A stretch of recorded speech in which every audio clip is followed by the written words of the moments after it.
어둠이 삼킨 그 순간 나는 남편에게서 한 번도 느껴보지 못했던 절실하도록 깊은 온기를 감지했어요.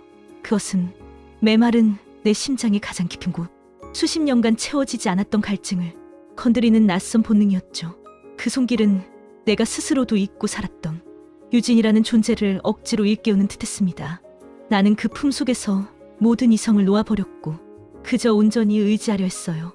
하지만 희미하게 들어온 가로등 굴빛 아래 그 낯선 온기의 주인이 드러났을 때 온몸의 피가 차갑게 식어버리는 충격을 맛보았습니다. 내가 기댄 이 품이, 이 따뜻한 체온이 세상 모든 금기를 깨고 내 딸의 남편, 나의 사위의 것이었기 때문이었죠. 그 충격과 동시에 밀려오는 낯선 만족감. 나는 그에게서 도망치지 못했어요. 아니, 도망칠 수 없었습니다. 이미 내 영혼의 일부가 그 어둠 속에 갇혀버린 것만 같았어요. 내 이름은 유진, 신을 바라보는 나이. 나는 사회적으로 완벽한 사모님이었지만 내 안에 나는 한없이 불완전했습니다. 남편, 민혁은 거대한 건설 회사를 이끄는 사장.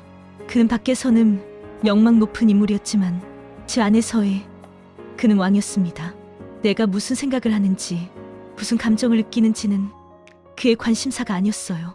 그는 나를 존중이 아닌 소유의 대상으로 대했습니다. 마치 그의 성공적인 인생을 장식하는 그림자처럼요. 당신은 그냥 내 옆에 그림자처럼 있으면 돼. 외부의 시끄러운 이야기만 만들지 마. 그게 당신의 역할이야.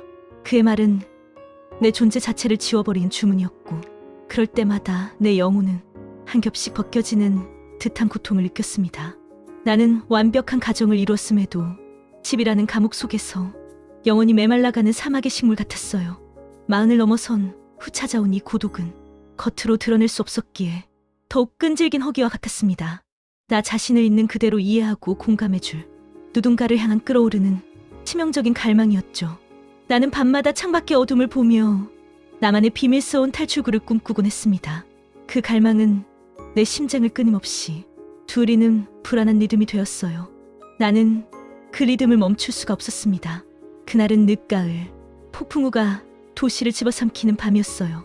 남편은 회사의 중요한 미팅 때문에 늦었고 딸 부부는 주말을 맞아 우리 집에 와 있었습니다. 사위 재주는 늘 조용하고 예의 바른 청년이었죠. 그때 번개와 함께 모든 것이 암흑우투였습니다. 거실은 완벽하게 고립된 공간이 되었어요. 찰나의 순간 나는 익숙한 집 안에서 방향 감각을 잃었습니다. 그때 무언가에 부딪힐 뻔한 나를 단단하고 긴 팔이 자라챘어요. 그의 품에 안긴 순간 내 이성은 완전히 마비되는 듯한 착각에 빠졌습니다. 나는 본능적으로 이 체온의 주인을 나의 오랜 남편이라 확신했어요. 그리고 그 품속에서 내가 그동안 결핍되었던 애정을 갈구하듯 더욱 깊이 파고들었습니다. 여보, 나 좀 안아줘요. 잠깐만 이렇게 있어요. 너무 무서워요. 내가 얼마나 당신이 필요했는지 몰라요. 귓가에 닿는 그의 숨결은 낯설리만치 뜨거웠고 깊은 긴장감이 느껴졌습니다. 나는 그것이 남편이 아닌 어둠 속의 누군가가 느꼈을 당황스러움이라는 것을 알지 못했어요. 그저 수십 년간 잊고 있던 온몸의 감각이 깨어나는 듯한 격렬하고 황홀한 감각에 사로잡혀 있을 뿐이었습니다. 그 어둠 속에서 우리는 가장 은밀하고 위험한 교감을 나눴습니다. 그 짧은 순간은 영원처럼 느껴졌습니다. 오랜 정적 뒤 도시 외곽의 가로등 불빛이 창문 틈을 비집고 들어와 희미한 윤곽을 만들었습니다.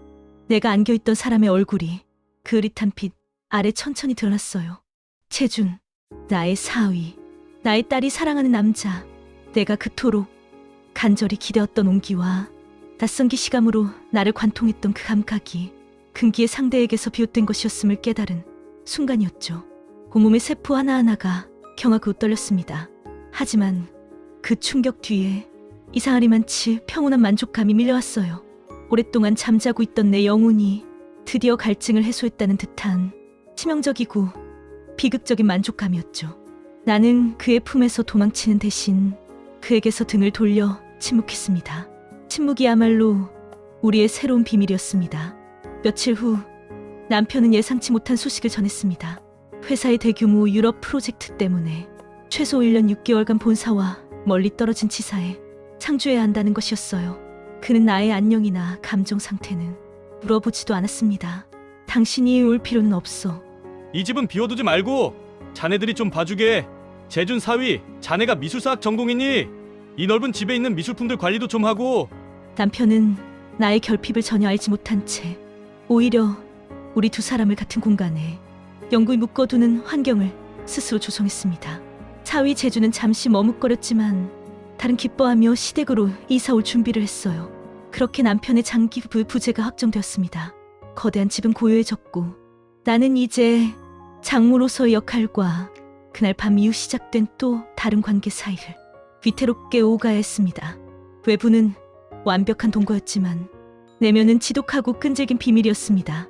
긴 동거는 물리적 거리뿐만 아니라 심리적 거리까지 무섭도록 좁혔습니다. 밤이 깊어 딸이 잠든 후의 거실은 그의 비밀스러운 아틀리에가 되었죠. 재주는 미술사학자답게 집안 곳곳에 숨겨진 예술품에 대한 깊은 지식을 가지고 있었습니다. 남편에게서 결코 얻을 수 없었던 존중과 지적 교감을 그는 섬세하게 제공했어요. 그는 나의 고독을 알아보았고 나의 질문에 진심으로 답해주었습니다. 우리는 서로를 선생님과 학생으로 부르며 이 금기를 예술로 승화시키려 했지만 이 지적 유의의 끝은 항상 그날 밤의 체온으로 귀결될 수밖에 없음을 우리는 너무나 잘 알고 있었습니다. 어느 날 밤 내가 결혼 전 그림 미완성 유아한 점을 재준이 발견했어요. 그림 속 여인은 강렬한 색채 속에 고독하게 서 있었습니다. 그는 그림을 한참 바라보더니 조용히 그러나 단호하게 말했어요. 이 여인은 사랑받고 싶지만 그 방법을 잊은 것 같습니다. 선생님은 늘 무언가를 갈구하는 표정을 짓고 계세요. 그것이 저를 불안하게 해요. 그의 정확한 통찰에 내 눈가가 뜨거워졌습니다. 나는 지난 수십 년간 남편에게서 받지 못했던 정서적 공감에 대한 모든 이야기를 털어놓았어요. 나는 울지 않았지만 나의 고백은 눈물보다 더 절실했습니다. 재주는 아무 말 없이 나의 손등에 자신의 손을 포겠습니다. 그 순간의 접촉은 어떤 격렬한 행동보다도 더 깊은 고백이었죠. 그와 나의 결핍을 이해한다는 침묵의 암시. 우리는 그 밤 육체적 경계를 넘어서는 정서적 밀도에 도달했습니다. 이 관계는 이제 단순한 일탈을 넘어 서로의 결핍을 채워주는 공범이 되었어요. 관계가 최고조에 달했을 때 청천벽력 같은 소식이 들려왔습니다. 남편이 예상보다 3개월이나 일찍 귀국할 수도 있다는 것이었어요. 회사 프로젝트에 문제가 생겨 조기 귀국을 준비한다는 소식. 우리의 아슬아슬한 평화는 한순간에 산산조각 났습니다. 우리는 패닉에 빠졌고 이 관계를 끝내야 한다는 명백한 이성적 판단과 절대로 끝낼 수 없다는 끓어오르는 갈망 사이에서 고통스러워했습니다. 우린 이제 끝내야 합니다. 선생님, 더 이상은 위험해요. 돌아오시면 안 됩니다. 알아요. 하지만 당신 없이 이 고독을 다시 견딜 수 있을까요? 나는 이미 너무 깊이 들어왔어요. 그는 나를 외면하려 했지만 그의 눈빛은 흔들리고 있었어요. 금기는 이미 우리의 본능이 되어버렸습니다. 긴장감이 최고조에 달했을 때 또 다른 위협이 닥쳐왔습니다. 오랜 시간 우리 집을 돌봐온 가정부가 거실 한쪽 구석에서 재준의 낡은 손목 시계를 발견했습니다. 시계는 재준이 아끼던 것이었지만 그는 시계가 떨어진 것을 전혀 알아차리지 못했어요. 가정부는 그것을 조용히 나에게 건네며 수수하지만 날카로운 질문을 던졌습니다. 사모님, 재준 도련님 시계가 왜 거실 바닥에 떨어져 있었을까요?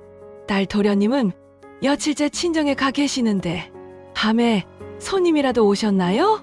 나는 재빨리 표정을 감추고 어젯밤 늦게까지 재준이가 내 서류 정리를 도와줬다. 고 둘러댔습니다. 하지만 등 뒤로 식은땀이 흘렀어요. 우리가 얼마나 많은 밤을 거실에서 보냈는지, 얼마나 많은 흔적을 남겼는지 깨달은 순간이었습니다. 가정부의 단순한 궁금증은 우리에게 치명적인 내부 고발자가 될 수도 있었어요. 비밀이 발각될 위협은 우리를 사방에서 조여오고 있었습니다. 우리는 더 이상 안전하지 않았어요. 남편의 귀가일이 코앞으로 다가왔습니다. 우리는 이 관계를 완전히 끝내기로 약속했지만 마지막 작별 의식처럼 지적 교감을 나누기로 했어요. 재주는 내게 베르메르의 진주 귀걸이를 한 소녀 그림을 보여주었습니다. 이 소녀는 모든 것을 알고 있지만 침묵합니다. 선생님, 가장 강력한 진실은 말해지지 않은 채 영원히 지속되는 것이죠. 우리의 비밀처럼요. 그의 목소리가 떨렸지만 그의 눈빛은 이미 모든 것을 초월한 듯 깊고 강렬했습니다. 그것은 마지막 작별의 말이었지만 그의 눈빛은 우리의 비밀을 영원히 침묵으로 간직하겠다는 맹세와 같았습니다. 우리는 이별을 약속했지만 그 지적 교감의 황홀경 속에서 우리는 이 관계를 절대로 끝낼 수 없으리라는 비극적인 확신을 동시에 얻었습니다. 갈망은 이성보다 강했고 우리의 약속은 허공에 흩어졌습니다. 그 밤 우리는 또다시 금기를 어겼습니다. 마침내 남편이 돌아왔습니다.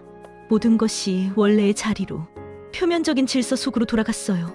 남편은 다시 가부장적인 가장의 모습으로, 다른 평온한 아내의 모습으로, 제주는 조용하고 예의 바른 사위의 모습으로, 거대한 집은 다시 이전의 차갑고 고혹한 질서 속으로 돌아갔습니다. 하지만 이제 그 질서 속에는 영구적인 균열이 생겨났어요. 오랜만에 가족 만찬이 열렸습니다. 남편은 사업 이야기를 늘어놓았고 나는 익숙한 미소를 지으며 완벽한 아내의 역할을 수행했어요. 그때 채준이 와인을 따르기 위해 내 옆으로 다가왔습니다. 우리는 잠시 스쳤고 우리의 눈빛이 찰나의 순간 마주쳤어요. 그의 눈빛은 깊고 평온하며 동시에 영원한 비밀을 간직한 듯 빛나고 있었습니다. 그의 입가에는 아주 미세하고 거의 눈에 띄지 않는 미소가 걸려 있었죠. 그 미소는 정확히 이렇게 말하고 있었습니다. 우리의 비밀은 끝나지 않았습니다. 영원히 지속될 것입니다. 이 고독 속에서 당신은 이제 혼자가 아닙니다. 당신의 결핍은 이제 나눌 수 있는 것이 되었으니 나는 그가 따라준 와인잔을 들고 남편과 딸의 대화 속에서 희미하게 미소 지었습니다. 내 안의 갈망은 사라지지 않았습니다. 그것은 이제 낯선 곳에서 온 영구적인 평화가 되어 내 영혼 깊은 곳에 자리 잡았어요. 나의 비밀은 이 집안의 가장 은밀하고 영원한 진실이었습니다. 그리고 그 비밀은 우리 세 사람이 존재하는 한 영원히 계속될 것입니다. 당신은 이 사연을 듣고 어떤 생각이 드셨나요? 아래 댓글에 전하고 싶은 말씀을 남겨주세요. 당신의 인생은 그 자체가 감동입니다. 당신을 진심으로 응원합니다. 구독, 좋아요 함께 부탁드립니다. 다른 사연으로 다시 찾아뵙겠습니다. 항상 고맙습니다.